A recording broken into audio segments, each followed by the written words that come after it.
Possiamo cominciare e quindi a nome dell'Università di Siena apriamo questa 2 giorni di seminario.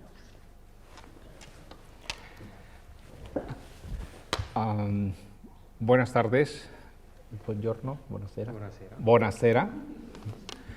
Gracias mil por estar aquí. Gracias al profesor Carlo Orefici. Gracias a la Universidad de Siena y concretamente al Departamento de Ciencia de la Formación, Ciencias Humanas y de la Comunicación Intercultural. Gracias por esta invitación de estar aquí. El título de la ponencia que está puesto allí en esta presentación que he preparado, pues tiene que ver con un fenómeno que está dándose a nivel mundial.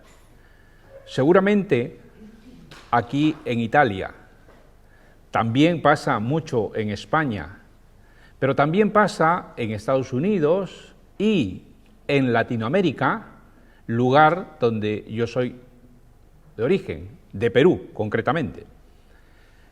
En todos sitios se da este fenómeno de las fake news, los bulos y la desinformación. Vamos a debatir más que a exponer. Me dijeron que esto era un seminario informal. Yo lo veo muy formal. Veo mucho público interesado. Por tanto, vamos a debatir y a consensuar, ¿no?, este fenómeno que está azotando, repito, a nivel mundial. Y como es el lema de la movilidad Erasmus que me trae aquí, vamos a intercambiar impresiones, vamos a intercambiar conocimiento. ¿De acuerdo? Gracias. En esa línea, per favore, no dudemos en preguntar. No hay que esperar a terminar esta presentación. Preguntemos. Vamos a debatir. ¿Ok?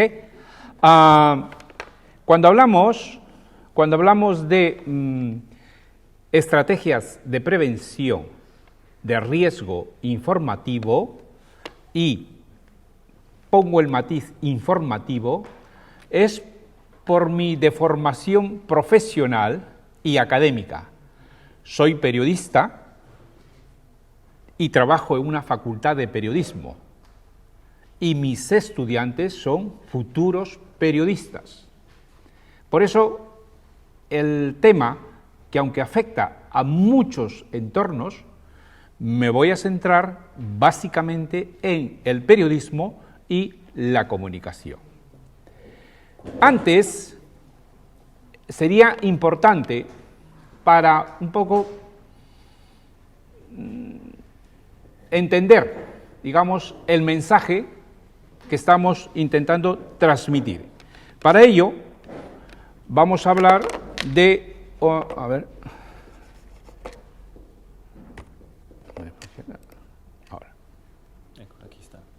Vamos a hablar a modo de glosario, ¿no?, los términos que en la actualidad nos inundan.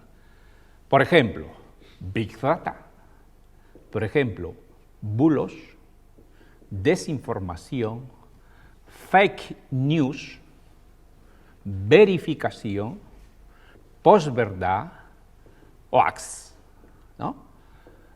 Allí, más o menos, se lee, ¿no?, por ejemplo, Big Data o datos masivos. Yo recomiendo la lectura de este libro que se llama así, está en español, supongo que también está en italiano, Big Data, la revolución de los datos masivos. de investigadores de Victor Meyer y Kenneth Cukier. En mi opinión, es el enfoque más didáctico que hace Victor Meyer sobre Big Data, la revolución de los datos masivos, cómo los datos nos están inundando.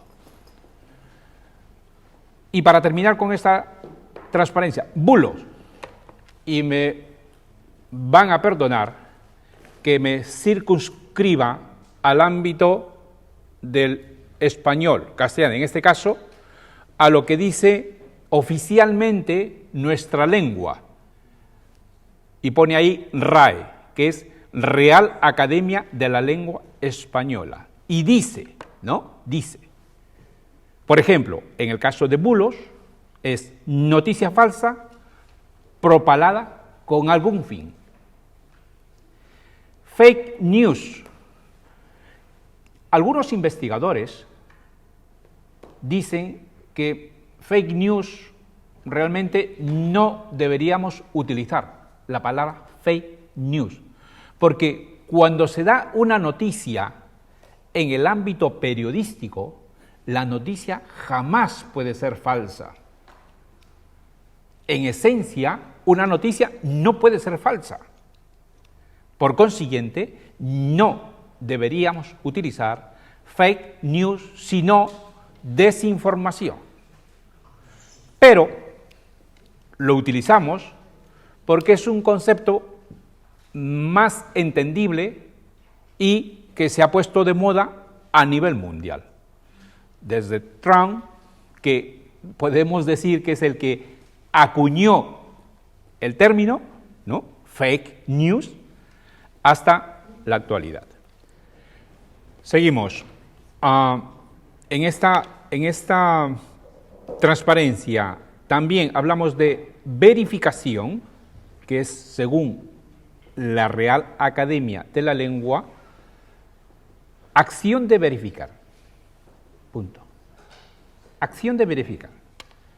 El término posverdad, que lo ha incorporado, o sea, hay muchos términos, y supongo que también pasa en Italia, que en la medida que la sociedad va hablando sobre esos términos, en nuestro caso, en España, en la Real Academia, lo incorpora al diccionario.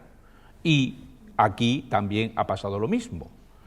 El caso de posverdad ha sido incorporada, ¿no?, y nos dice distorsión deliberada de una realidad. Y muy importante, aquí, que manipula creencias, manipula ideologías, manipula mente. Ahí está la peligrosidad de la posverdad. Es decir, una mentira muchas veces y tantas veces dicha en la mente de una persona se convierte en verdad. Se convierte en verdad. Ese es el peligro que tenemos en la actualidad. Y muchos políticos y muchos gente de cualquier entorno utiliza esa estrategia de mentir, mentir y miente tanto que se cree que su mentira ya es verdad. Pero lo más peligroso es que influye en el pensamiento de la sociedad. Ahí está la peligrosidad de la posverdad. Y el término final, hoax, que es broma o engaño. Mensajes con falsas alarmas. Todos y todas somos testigos de esto en la actualidad. ¿Cómo? A través de WhatsApp. ¿Cuántas veces no nos ha llegado una información tipo cadena y que dice, pásalo, pásalo, pásalo? ¿Qué estamos generando con eso? Una alarma que no ha sido contrastada, una alarma que no ha sido verificada.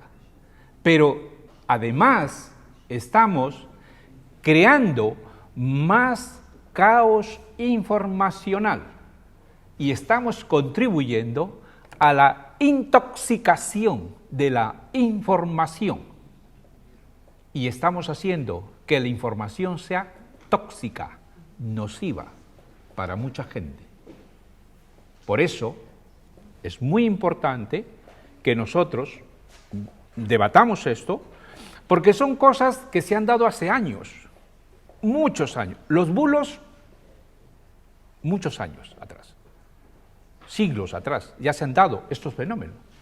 Solo que ahora cobra importancia por Internet y por las redes sociales.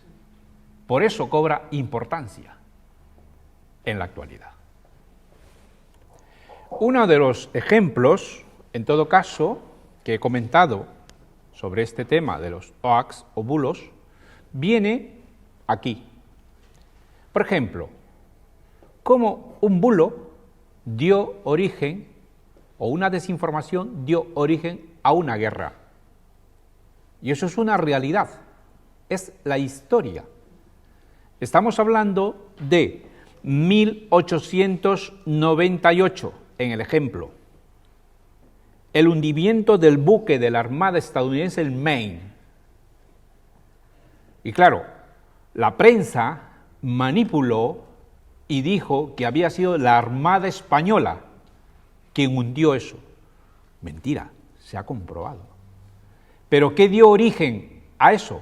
La guerra hispano-estadounidense en 1898. Ustedes se preguntarán, ¿y cómo ha sido posible eso? Porque claro, no teníamos el acceso y la inmediatez para contrastar y verificar este tipo de información.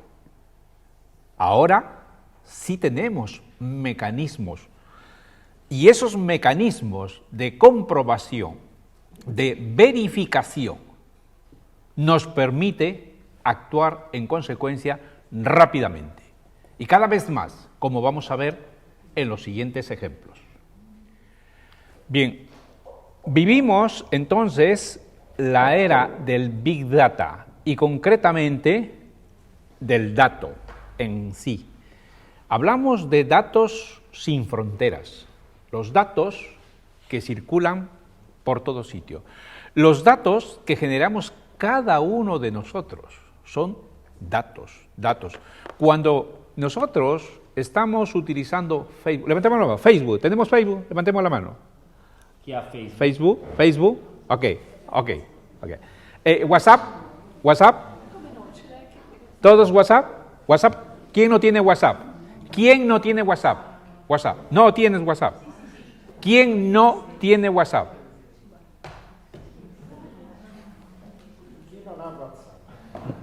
Todos tienen WhatsApp. Cada dato o cada mensaje que metemos en WhatsApp es un dato.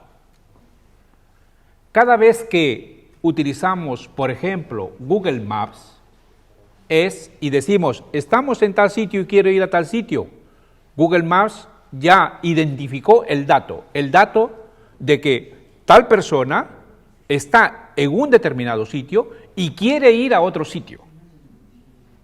Eso lo hacemos a cada momento, cada vez más. Antes, Google Maps se utilizaba, el sistema GPS de Google Maps se utilizaba para las máquinas, para los coches, ¿correcto? Máquinas. Para las máquinas. Ahora lo utilizan las personas. Vas caminando con tu Google Maps para no perderte. Eso es un dato. Un dato. Y ese dato configura un perfil de la persona. No te das cuenta, pero si te has metido caminando a la farmacia o te has metido, como yo, esta mañana, a una tienda de prenatal, porque voy a ser abuelo. Y entonces me metí a una tienda de prenatal para ver qué compraba. Si yo estoy utilizando Google Maps me ha detectado, este está interesado en ropa de bebés.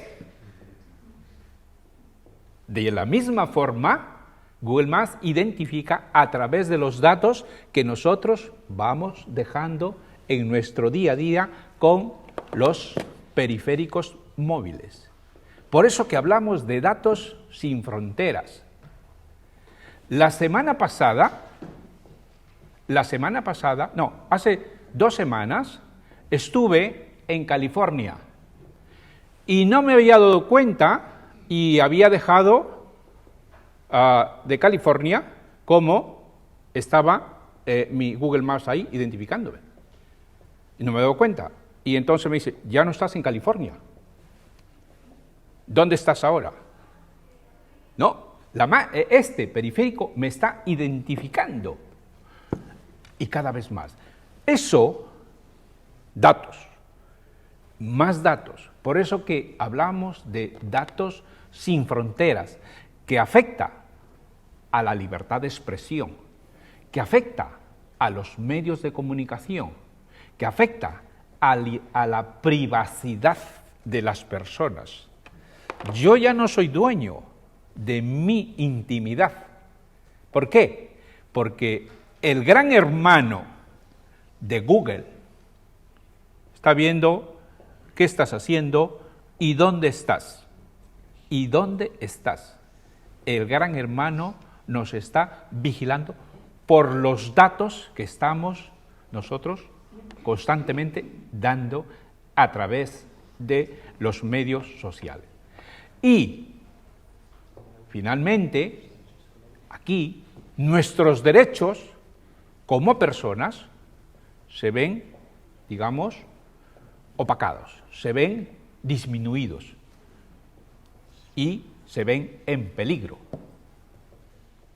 En ese sentido, cuando hablamos de dato, estamos haciendo referencia en un sentido informático del término, es decir, como he comentado, en registros en dispositivos móviles, ¿no?, que va generando enormes ficheros de información.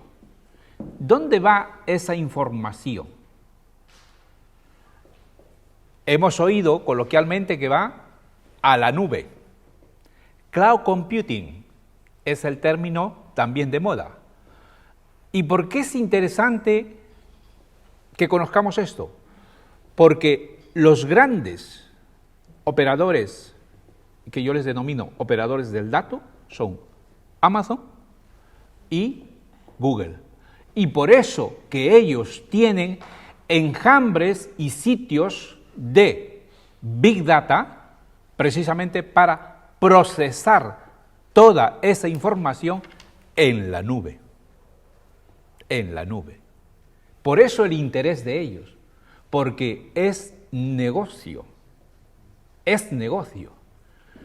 Vamos a ver cómo el que posee el dato tiene el poder. Esa es la cuestión. Y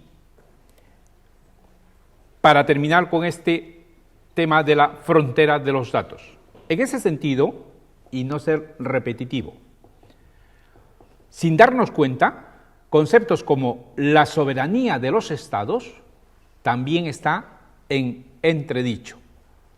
Es decir, vemos que nuestro derecho a la privacidad está en constante discusión. Una pregunta, y me gustaría la traducción. ¿Quién se ha leído el contrato o el acuerdo para poter descargarnos WhatsApp? Allora, chi di noi ha letto tutto il contratto quando scarichiamo per esempio un'applicazione come WhatsApp? Nessuno. Ninguno.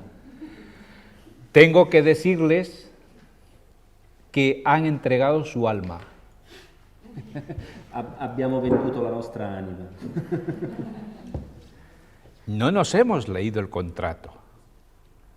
Lo hacemos por usar la aplicación y punto. Hemos perdido nuestro derecho a la privacidad. Google sabe más que nosotros. Alexa sabe lo que estamos constantemente pidiendo. o Siri. Yo solo le pido a Siri que me cante una canción, nada más. Pero hay otros hombres que le piden a Alexa, por ejemplo, en matrimonio.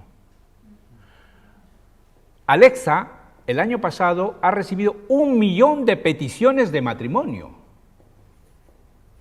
La gente está sola, no se comunica, ¿no? Y Alexa, lo más curioso es un dispositivo, altavoz le dicen, ¿no? Es un dispositivo que recoge tu dato y lo procesa hasta donde puede. Pero, hay gente que está escuchando, personas que están escuchando lo que tú estás diciendo. Y obviamente pensamos que le estamos hablando a Siri o Alexa, pero no, le estamos diciendo nuestra intimidad a personas que están procesando nuestra información. Eso es lo que está pasando. Por eso que decimos que estamos perdiendo derecho a la privacidad. Y esto se convierte en un gran debate público. Un debate público que es tu vida o la vida de cualquier persona. En el caso de España, y me voy a referir concretamente al caso de España porque obviamente es el entorno que conozco, esta preocupación de la privacidad, ¿no?, que estamos viviendo en la actualidad, que afecta a las nuevas generaciones, que afecta a los jóvenes, ¿no?, es una preocupación también del gobierno, del Estado.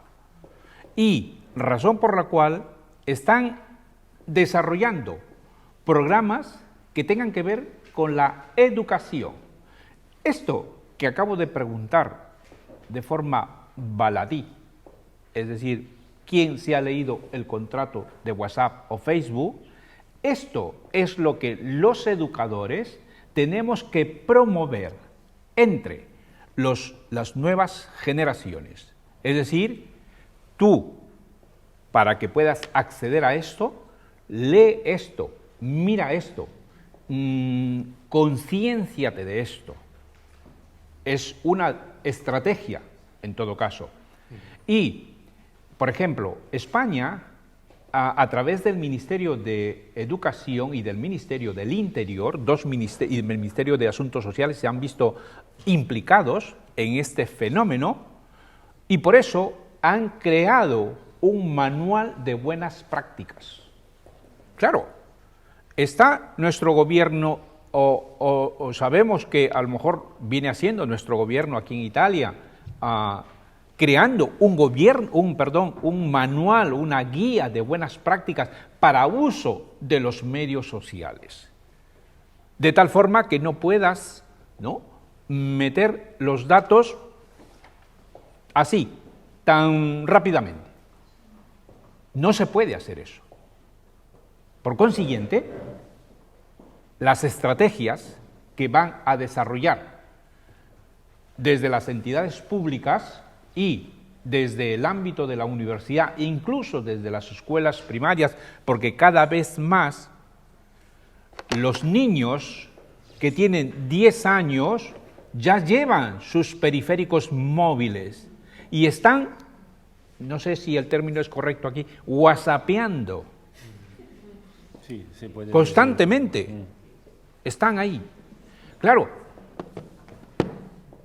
los padres han contribuido a esa educación para ver qué es lo que whatsappean sus hijos.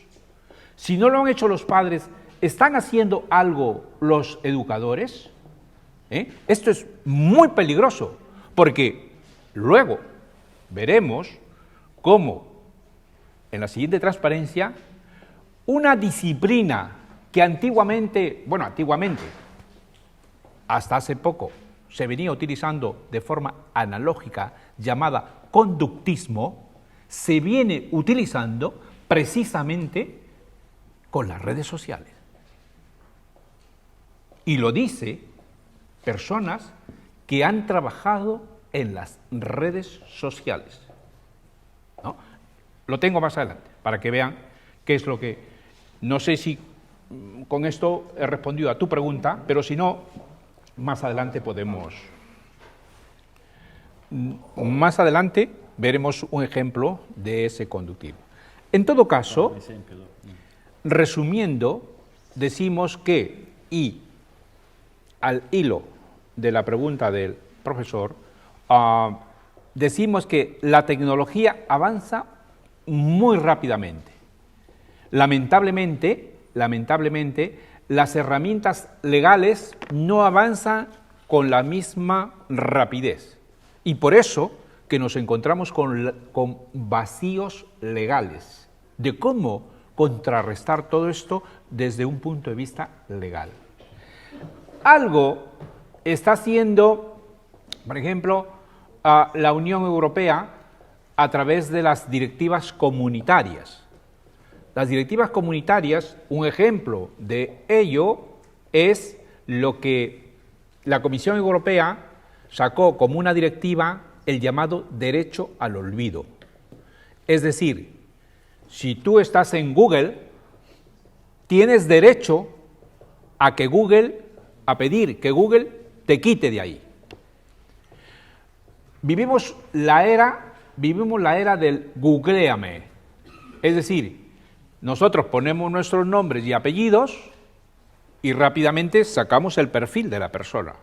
Todos estamos en Google metido, más si estamos participando de una actividad, digamos, pública, ¿verdad? Pero también se da, a nosotros, los académicos, nos viene bien estar en Google. Es decir, eso significa que eres constantemente conocido, ¿no? Es decir, conocido científicamente. Pero claro, aquellos que han cometido un delito y que han pagado por ese delito cometido, no les interesa seguir apareciendo en Google. Razón por la cual, ¿no?, la directiva comunitaria sacó valga la redundancia, una ley directiva que se llamó Derecho al Olvido, y que los gobiernos de la Unión, los estados, han incorporado para que las personas se vean protegidas contra Google o cualquier otra empresa, digamos, tecnológica, donde nuestros nombres están apareciendo constantemente. Eso es solo un ejemplo de intentar frenar estas cuestiones que atentan contra la privacidad de las personas. Es solo una de ellas, pero quisiéramos que fuese mucho más. No, ahora mismo gobiernos, países están intentando regular algo que a simple vista es imposible regular. A Internet no se le puede poner puertas, no hay forma de regular. Salvo, por eso que los estudiosos del derecho están cada vez viendo la posibilidad de legislar sobre algo que hasta este momento es inlegislable. Algo está haciendo la Unión Europea con el tema de los cánones, por ejemplo, aplicados a Google, pero eso no es nada comparado con lo que realmente nos afecta a las personas, a los ciudadanos. No es nada. Pero bueno, esperemos que las nuevas generaciones tengan mayor desarrollo legal y que puedan sentirse no, digamos, desamparados en ese aspecto, sino que puedan hacer valer sus derechos.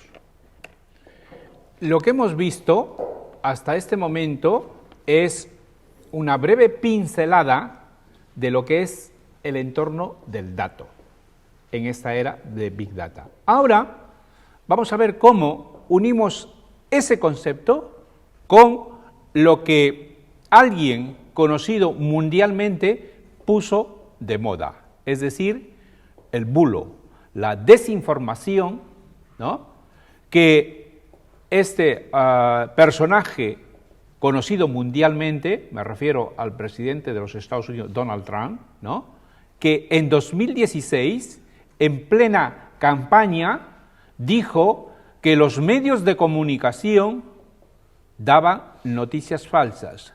Fake news era su término favorito. Fake news. The New York Times, The Washington Post era sinónimo de fake news.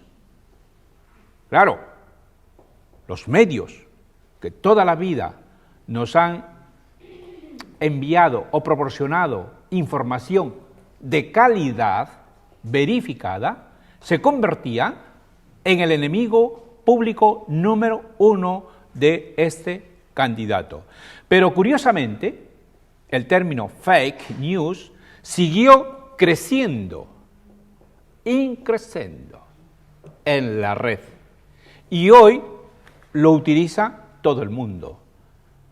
Sobre todo cuando es época electoral, en todos los países del mundo empezamos a ver cómo surge este modelo de fake news, ¿no?, acuñado por Donald Trump. En la misma forma, vamos a ver cómo también se empiezan a crear una especie de barreras que van a contrarrestar los efectos de las fake news. Vemos también cómo mucha gente y cree más en los bulos. Un reciente trabajo llevado a cabo por unos investigadores vinculados a la Universidad Harvard y al MIT, el Instituto Tecnológico de Massachusetts, han abordado este problema y han detectado a través de un estudio que si alguno está interesado, luego le puedo proporcionar ese estudio, han llegado a la conclusión que la mayor cantidad de gente cree en las noticias falsas y no en las que son verídicas. Más todavía, la noticia falsa se viraliza más rápidamente que la noticia que es veraz.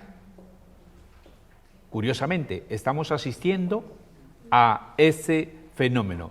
Es decir, y aquí enlazamos, si bien es cierto, hemos hablado del dato y ahora hablamos del contenido, en este caso de la llamada desinformación o fake news, lo enlazamos con la tecnología, que son los medios sociales, básicamente.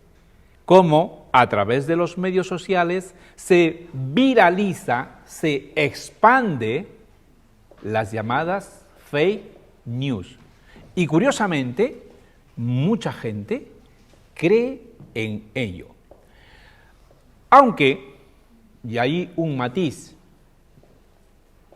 hay gente que, bueno, todas las personas tenemos el sentido de la negación, está en nuestra mente. Claro, si no tuviésemos ese sentido de la negación, ¿qué sería de nosotros, no?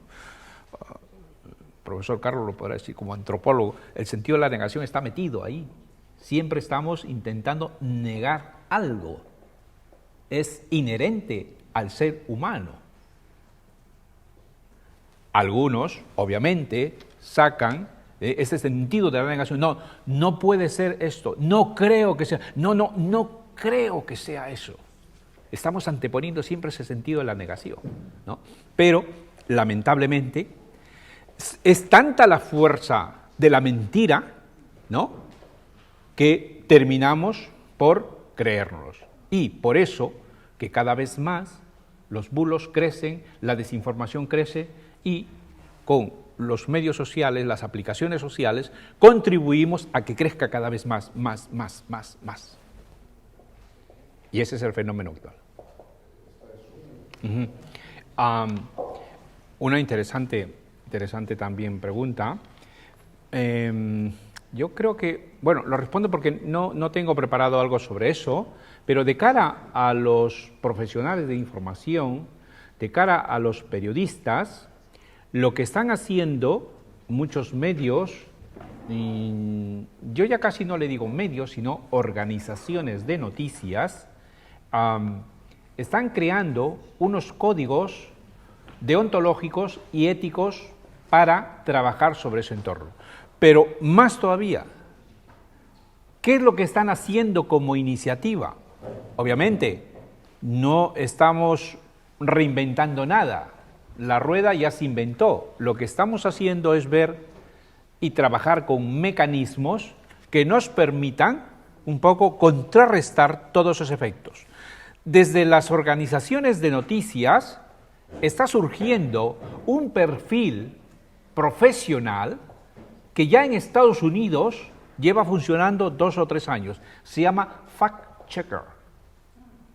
El fact-checker, que en este caso es el verificador de la información, es un joven graduado que ha salido de una facultad y que va a trabajar a una organización de noticias. ¿Cuál es su trabajo? Su trabajo es contrastar y verificar las noticias antes de ser publicadas. Es decir, por ejemplo, supongo que han visto esa película llamada Spotlight. ¿La han visto? Lo recomiendo. O por lo menos en el ámbito de qué es lo que estamos haciendo los periodistas para contrarrestar eso. Verificar no una vez, 2, 3 veces.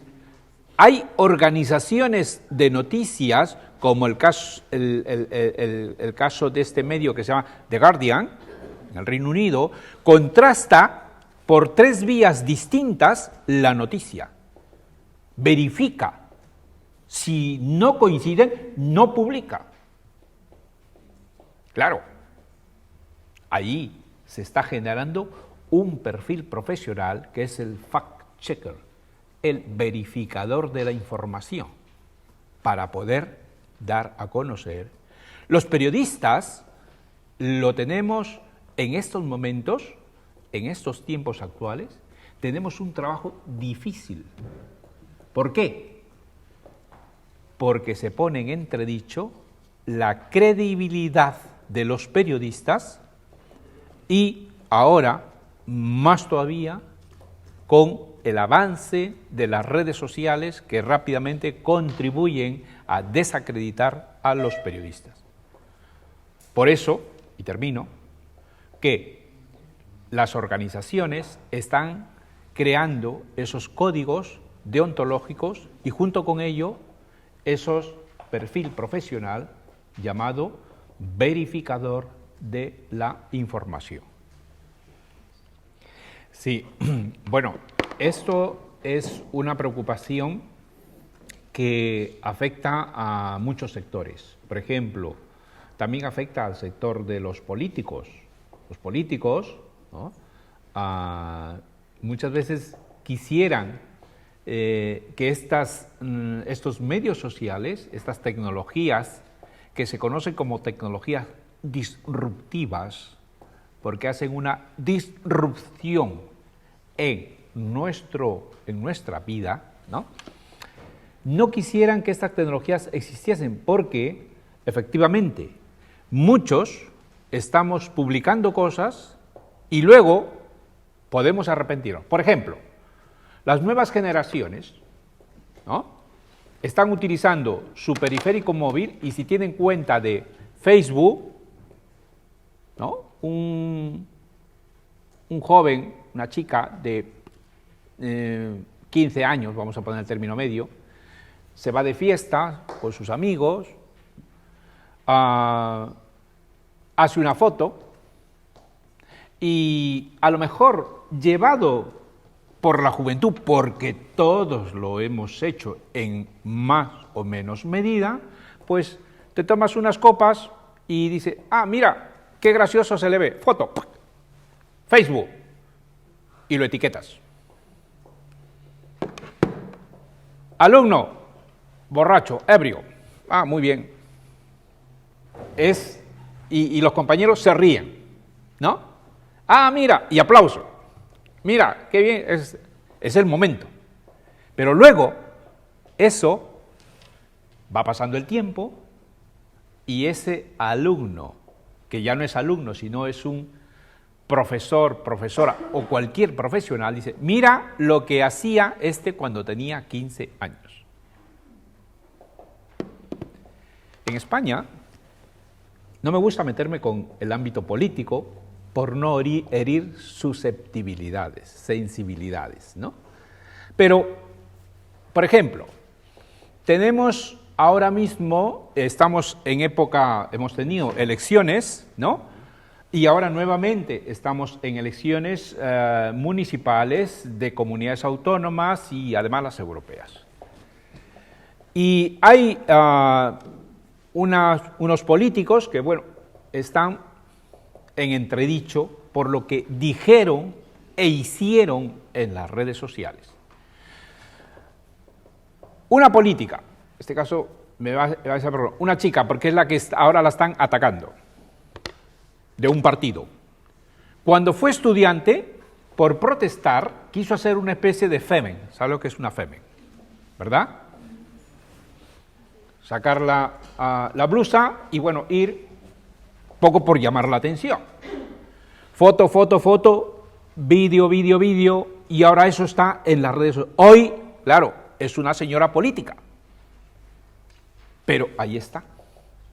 Mira cuando fuiste estudiante y querías llamar la atención. Ella quisiera que eso desapareciese, pero no puede. Bueno, puede, ahora, con el llamado derecho al olvido.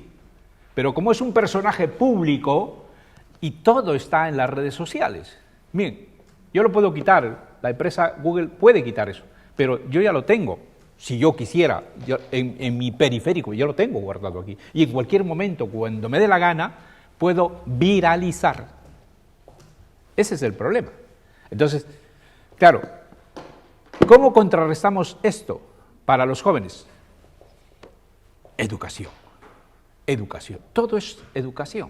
Todo parte de lo cívico y la educación. Si nosotros no educamos desde pequeños, pícolos, hasta cuando son adultos, difícilmente podemos contrarrestar las fake news. Tenemos que educar, porque ustedes, la mayoría, serán los profesionales del futuro y serán quienes nos gobiernen, si todavía los que estamos aquí seguimos vivos. Pero ese es el futuro. Son nuestro futuro, pero un futuro que tiene que ver con la ética y ver, yo soy joven, tengo 15 años, 16 años, no puedo publicar esto, pero para que ese joven, esa chica, piense de esa forma, hay que educar. La principal clave de todo esto es educar para que no lo haga. Libertad tiene, pero no hagas eso que te puede afectar. Eso tiene su lógica.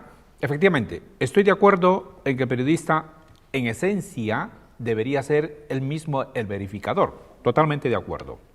Pero, ¿por qué no se da esa figura? En primer lugar, por la presión de las propias organizaciones de noticias, sobre pretexto de la inmediatez. La inmediatez hace mucho daño. No, tienes que publicar esto y luego ya se encargará otro de verificar. Eso por un lado. Pero esa presión viene dada por el propio medio de comunicación. Aquí mismo, no nos vamos a ir a España, aquí, Corriere de la Sera o La Estampa son organizaciones de noticias que pertenecen a sociedades anónimas. Y una sociedad anónima, empresa de sociedad anónima, tiene accionistas, por eso son sociedades anónimas. Y el accionista lo que quiere es cuánto he ganado. Y al accionista no le importa si su periodista está verificando o contrastando la verdad. No, lo que le importa es dar la noticia, luego ya veremos qué pasa. Ese es el gran problema que tenemos. Por eso que surgen los llamados medios alternativos. Y esos medios alternativos, cuyo modelo de negocio no es precisamente el accionariado, sino un fenómeno nuevo llamado crowdfunding. Por ejemplo, ¿no? Uno de esos modelos de negocio o un pequeño mecenazgo de esos medios alternativos. De tal forma que los periodistas sí puedan verificar constantemente, porque no se sienten presionados por la dictadura de la publicidad y por la dictadura de la audiencia. No, tú di esto, que con eso vas a tener más audiencia. Oiga, pero yo no puedo decir esto porque no está con... No, tú dilo. Hace pocos años, el grupo más importante a nivel mundial llamado News Corporation, cuyo accionista principal es Rupert Murdoch, de la familia Murdoch, y como se sabe, el grupo News Corporation tiene distintos medios de comunicación, por ejemplo, la 20th Century Fox, o sea, canales de televisión, cine, entretenimiento. Y entre esos medios estaba el Times del Reino Unido. La presión de los periodistas del Times era la siguiente. Recibían órdenes los periodistas, decir, tú eso no publiques, publique lo bien que está saliendo esta película que le ha creado la Fox. Sobre eso publica, sobre eso escribe. Y los periodistas se sentían presionados precisamente por su propia empresa para hablar de cosas que no tenían ningún sentido. Consecuencia de ello, la credibilidad del periodista y obviamente del Times en picada, abajo. La gente no cree ya en los periódicos. ¿Cuántos de aquí, de los que estamos presentes, creemos en los medios de comunicación? Lo que nos dicen el periodico, le stampa, il Corriere. ¿Cuántos? ¿Creemos de eso? La domanda è quanti di noi che siamo presenti crede, cioè ha fiducia nei mezzi di comunicazione, quindi in quello che legge. Ninguno? Nessuno? ¿Alguno? Qualcuno, puede ser. Pero no terminamos de creer eso. Bien, vamos a ver. Los medios obviamente tienen mucha culpa de esto, por el tema que he comentado, que solo ven en primer lugar su modelo de negocio. Pero hay más todavía. Por ejemplo, la propia ideología de los medios. Es decir, los medios sabemos, las empresas de medios sabemos que tienen ideología política, ¿no?, que están sesgadas a un determinado entorno, un medio y el otro medio a otro entorno. Y a partir de ahí empieza un contraataque indirecto entre medios, ¿no?, que en algunos casos se convierten en portavoces de los partidos políticos de turno. Eso pasa en España y supongo que aquí también. Claro, asistimos a una especie de banalidad de la información. La información se ha vuelto banal y eso, gran parte de esa culpa la tenemos los propios periodistas y yo el primero, mea culpa. Convertimos la noticia en espectáculo y ahí está el peligro. Cómo una noticia se convierte, y lo vemos en los medios de televisión, un determinado hecho que es noticia se convierte en los días continuos. ¿Por qué? Porque vivimos precisamente por la dictadura de la audiencia.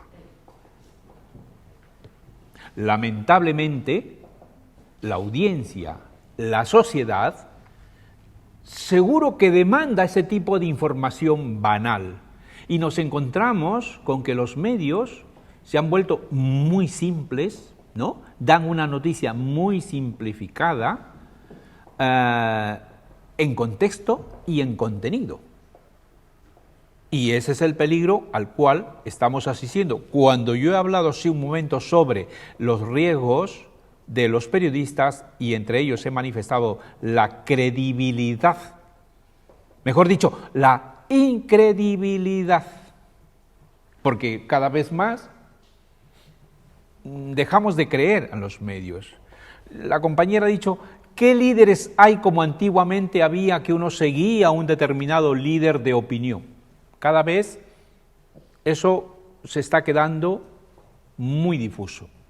No vemos líderes de opinión, pero líderes de opinión que vayan con la verdad y con un razonamiento que realmente repercuta en beneficio de la sociedad. Cada quien va por su línea. Y eso tiene que ver con la siguiente transparencia, cuando, por ejemplo, las fake news o la desinformación a través de los dispositivos y medios sociales se han hecho en propiedad, ¿no?, de grupos políticos que van, y que tiene que ver un poco con el tema de mañana, con la radicalización de la información que está contaminando a nuestra sociedad, que está contaminando a nuestros jóvenes. Ese es el peligro que hay. Por eso que la alternativa, y quizá por eso se llaman medios alternativos, ¿no?, surge precisamente de un grupo de jóvenes que crean un determinado sitio y a partir de ahí empiezan a difundir y publicar noticias que son verificadas. Mi trabajo, por ejemplo, consiste en cómo crear esos sitios sin que tengas que hacer demasiado presupuesto, sin que tengas que hacer demasiada inversión, porque demuestro que la tecnología nos permite crear medios de comunicación, y digo medios de comunicación con una inversión mínima y, si me apuras, de coste cero. Y esa es la realidad. Bien, vamos a continuar, que ya quedan unas breves transparencias, ¿no?, con esto, para ir terminando. Los tipos, y lo voy a pasar rápidamente porque solo son imágenes en este caso, los tipos de bulos o fake news, ¿no?, que se dan en distintos ámbitos, en este caso en el de la ciencia y en cultura, por ejemplo, ¿no? En el de la ciencia, como podemos ver en la imagen, ¿no?, hay de hecho un documental que se llama Operación Luna, ¿no?, donde nos decían en un primer momento, a través de este documental, que los astronautas pues no llegaron a la Luna, ¿no? Y curiosamente, hace un año más o menos, no recuerdo exactamente la fecha, un jugador de fútbol en España, muy conocido de la selección española, un portero, Iker Casillas, ¿no?, Iker Casillas de la selección española, en una tertulia con sus amigos, tomándose una cerveza, dijo: yo no creo que la Tierra sea redonda, yo creo que la Tierra es plana. Y entonces, con los amigos, diciendo: no, pero tú estás diciendo una barbaridad, ¿cómo la Tierra es redonda? No, la Tierra no es redonda. ¿Quién ha comprobado que la Tierra es redonda? Y entonces Iker Casillas dijo: vamos a preguntarle a mis seguidores, y tiene 1 millón de seguidores. ¿Saben lo que ocasionó con eso? Dijo: a ver, ustedes que están siguiéndome, ¿la Tierra es plana, sí o no? Y claro, todo el mundo opinar, dato, y dio la vuelta al mundo, que un amigo que tengo en Lima me dice: oye, ¿está diciendo Iker Casillas que la Tierra es plana? O sea, del otro lado del mundo me llegó esta información. Eso se da, por ejemplo, pues en el ámbito de la ciencia. No puedes tú dejar abierta, ¿no?, porque eres famoso, y porque te siguen en las redes sociales y estás contaminando algo que está comprobado científicamente, ¿verdad? Ese es un ejemplo. El otro ejemplo, en cultura, Wikipedia. En Wikipedia, no todo lo que está puesto allí, pues evidentemente está comprobado, ¿no? Es verdad que muchas de las cosas que se escriben en la Wikipedia se intenta verificar, se intenta comprobar, pero no todo es así, ¿eh? Y ya pasando a la otra, también otro tipo de fakes se dan en salud. Tanto es así que mucha gente a Google le dice Doctor Google, ¿no? Doctor Google, ¿por qué? Porque dices, bueno, me duele se me ha dormido el brazo izquierdo y estoy con dolor de cabeza. Escribes eso en Google y sale la información. Muchas veces te sale una información que dice, usted se va a morir. Pero te sale un diagnóstico en Google. Dice, tengo esto. Y si eres hipocondríaco, pues estás llevando al médico, me ha dicho Google que yo tengo esto. O sea, Google se convierte en una especie de doctor, de médico, ¿no? Y por otro lado, en lo que más nos afecta, obviamente, es en las noticias, ¿no? En las noticias, pues que lo vemos cada día, ¿no? Cada día vemos este fenómeno de las fake news. De las fake news, más todavía catapultada por las redes sociales. Todo lo que vemos ahí es lo que la mayoría usamos. Facebook, Twitter, WhatsApp, todas las aplicaciones sociales, ¿no?, que están ahí, son las herramientas que viralizan, ese término que se ha puesto de moda, viralización.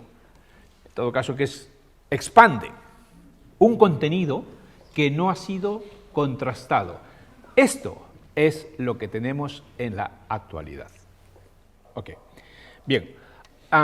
Como hemos hablado de datos y hemos hablado de fake news, de contenidos, ahora vamos a ver cómo, y de forma resumida, prevenimos todo esto, ¿no? ¿Cómo se previene esto? Es decir, existen varias estrategias, pero solo voy a dar un poco lo que están utilizando muchas organizaciones de noticias. Por ejemplo, para nosotros, educarnos en este ámbito, ¿no? Es decir, una primera regla tiene que ver con cuando estamos leyendo una información que cada vez más hacemos lectura en pantalla, ¿no? Estamos leyendo siempre en pantalla. Hay que fijarnos, por ejemplo, en las URLs, es decir, en las direcciones web. Para nosotros y para todos ya debería ser común conocimiento saber que este tipo de URL que dice http://noticiasverídicas.com podría existir, pero lo que no existe es el subdominio .xi. Ya me suena raro, ya me chirría. Uy, este dominio no lo conozco, no es un .com. ¿Qué es xi?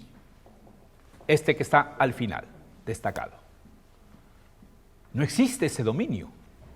Ya me tiene que encender una lucecita de por qué está ese dominio ahí.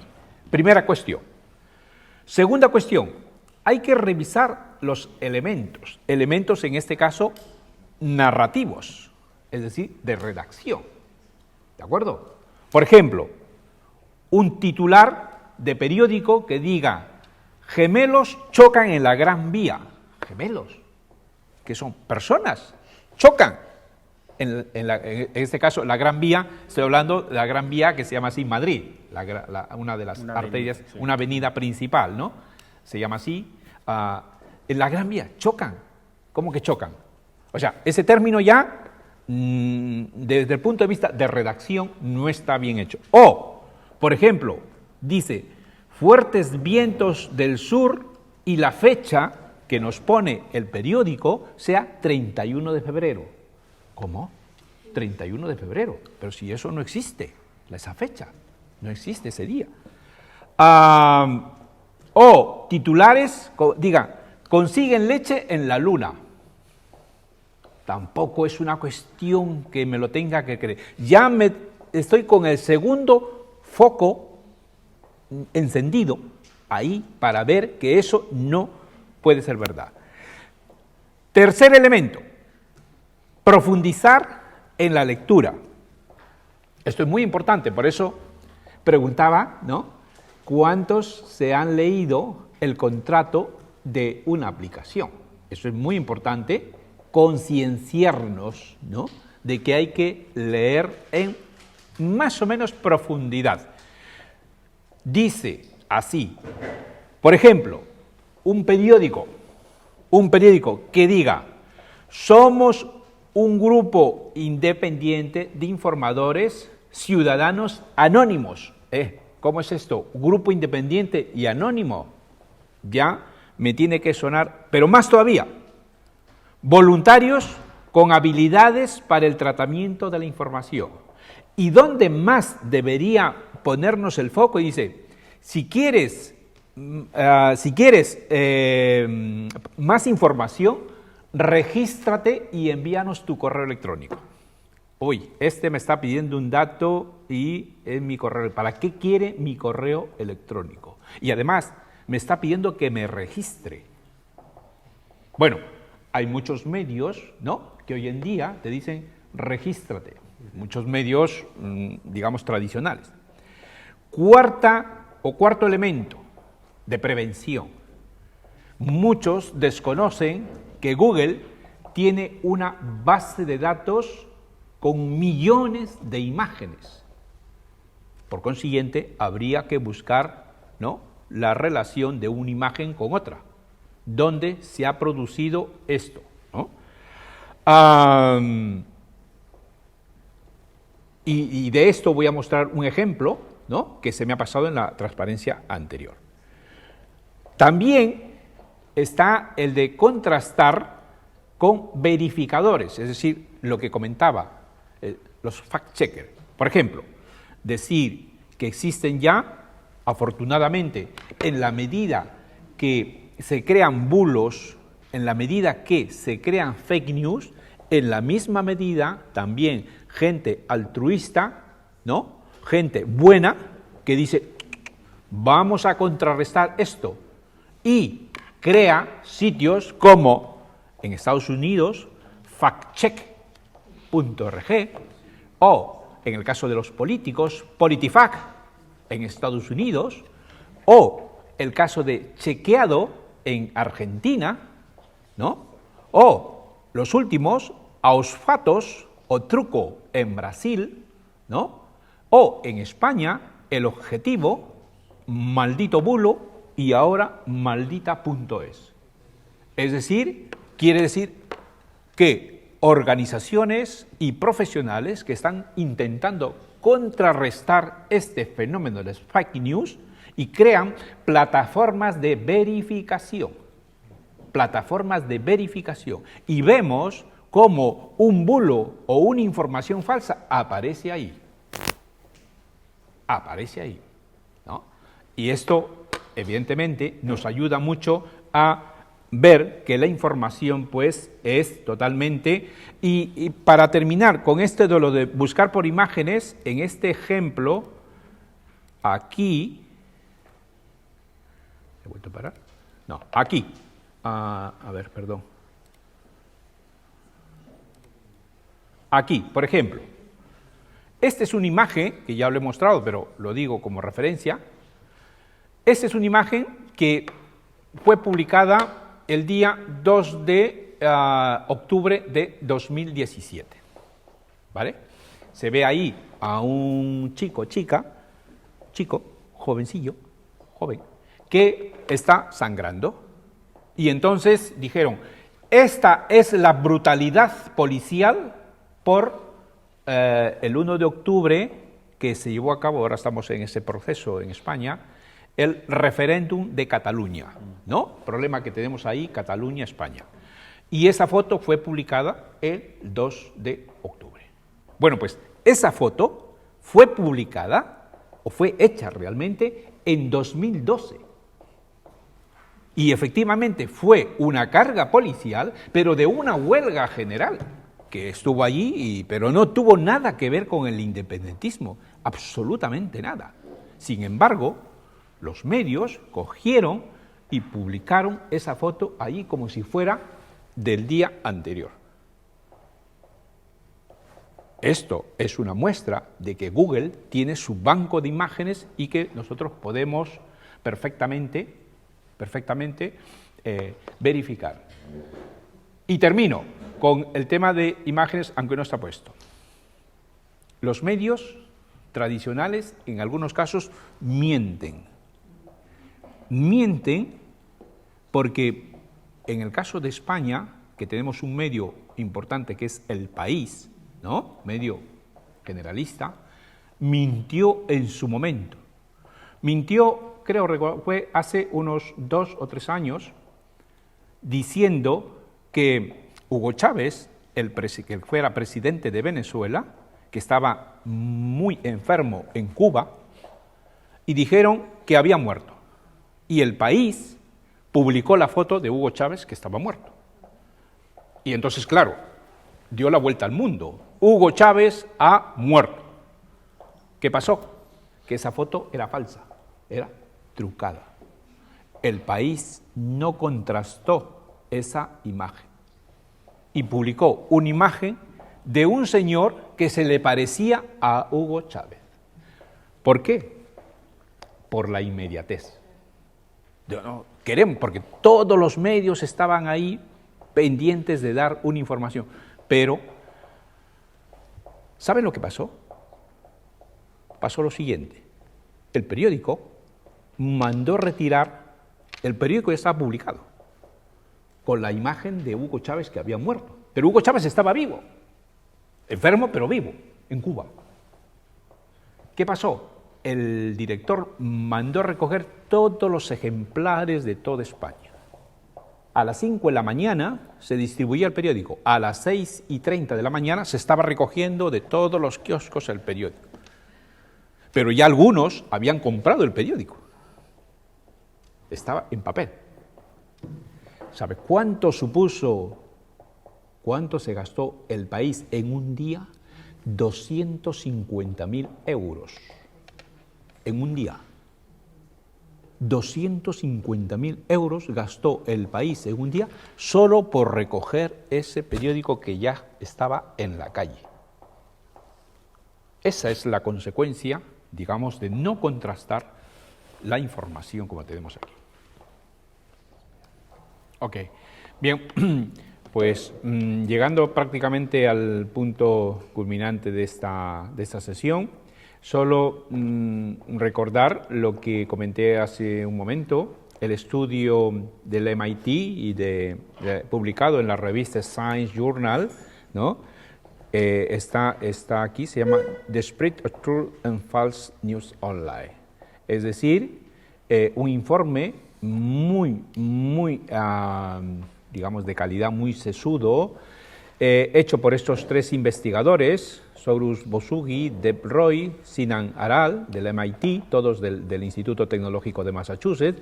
El informe ha sido publicado en la revista Science el 9 de marzo de 2018. Si tienen interés, pueden perfectamente googlear eso.